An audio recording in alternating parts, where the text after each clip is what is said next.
بسم اللہ الرحمن الرحیم۔ پہلے عشرے میں صدقہ کیوں زیادہ اہم ہوتا ہے؟ رمضان کے پہلے عشرے میں صدقہ دینا صرف خیرات نہیں بلکہ گناہوں کی معافی اور رحمت کا سنہری ذریعہ ہے۔ کیا آپ جانتے ہیں کہ یہ کیوں اتنا اہم ہے؟ نمبر 1، رزق میں برکت اور روزی کی وصیت۔ حضرت عبداللہ بن عمر رضی اللہ عنہما روایت کرتے ہیں، رسول اللہ صلی اللہ علیہ وآلہ وسلم نے فرمایا، صدقہ مال کو کم نہیں کرتا بلکہ اللہ تعالیٰ اس کے ذریعے رزق میں برکت فرماتا ہے۔ صحیح مسلم حدیث نمبر 1009۔ نمبر 2، گناہوں کی مغفرت۔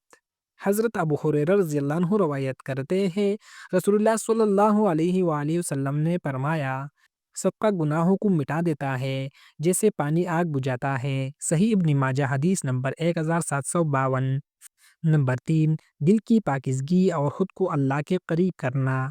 حضرت ابن عباس رضی اللہ عنہما نے بیان کیا ہے، رسول اللہ صلی اللہ علیہ وآلہ وسلم لوگوں میں سب سے زیادہ سخی تھے، اور رمضان میں جب وہ جبرائیل سے ملتے وہ صدقے اور بلائی میں ہوا سے بھی زیادہ سخی ہوتے تھے۔ صحیح بخاری حدیث نمبر 6۔ صحیح مسلم حدیث نمبر 2308۔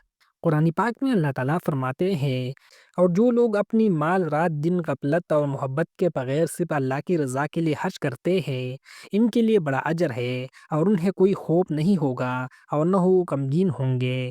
سورۃ البقرہ آیات نمبر 274۔ خلاصہ، پہلے عشرے میں صدقہ دینے کی اہمیت: رزق میں برکت اور روزی کی وصیت، گناہوں کی معافی، دل کی پاکیزگی اور اللہ کے قریب ہونا۔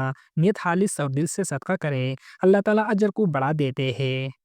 کمنٹس میں لکھ کے، اے اللہ ہمیں پہلے عشرے میں صدقہ دینے کی توفیق عطا فرما، ہمارے رزق میں برکت ڈال، ہمارے گناہ معاف کر دے اور ہمارے دل کو پاکیزہ فرما، آمین۔ ویڈیو کو اپنے خاندان اور دوستوں کے ساتھ اپنے گروپس اور سوشل میڈیا پر شیئر کریں تاکہ زیادہ لوگ اس ویڈیو کو دیکھیں۔